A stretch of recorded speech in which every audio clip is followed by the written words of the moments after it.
Hi, and welcome to the story of Megan and Oliver, a handful of interactions.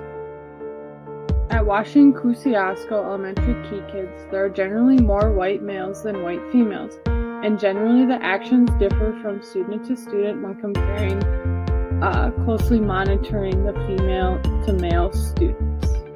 Meet Oliver, a white second grade boy that loves to ride his bike, anything that deals with dinosaurs, and playing independently.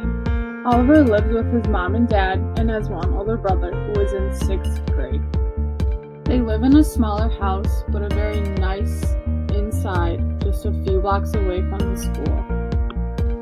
One of the days, Oliver explained to me he mostly rides his bike by himself because he does not really like his brother and does not hang around him because he is 5 years older and his brother has different interests. The fact that he does not interact with his brother really made me think, and considering that he could learn quite a bit from his older brother who has gone through elementary school. Compared to me, a girl that lives with her parents, and a brother who is 2.5 years younger than me, we didn't have much in common right off the bat. My brother and I, we love to go out to sporting events and hang out at home to watch movies. I realized early on that connecting with Oliver would be a difficult task. At Washington Kosciuszko Elementary Key Kids, the first part of the afternoon consisted of 15 minutes of independent reading in the gym.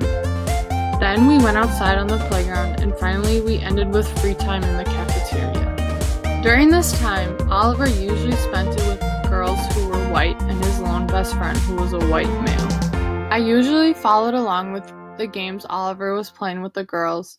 One day, the game they were playing did not have a name when I asked Oliver. The two girls were hanging onto both arms of Oliver, and then Oliver wrestled the two girls to the ground. When this happened, he would immediately be reprimanded by supervisors. Often the supervisors told him he would have to be monitored more closely. In one instance, when Oliver would become more aggressive with other students, he was closely observed and could not be so aggressive with other students.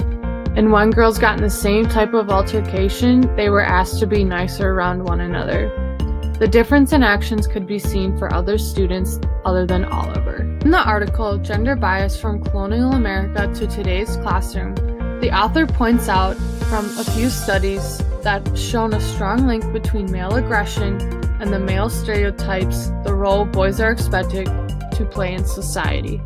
Since boys are stereotyped as more physically aggressive than girls and more difficult to control, researchers have observed that teachers more closely monitor males.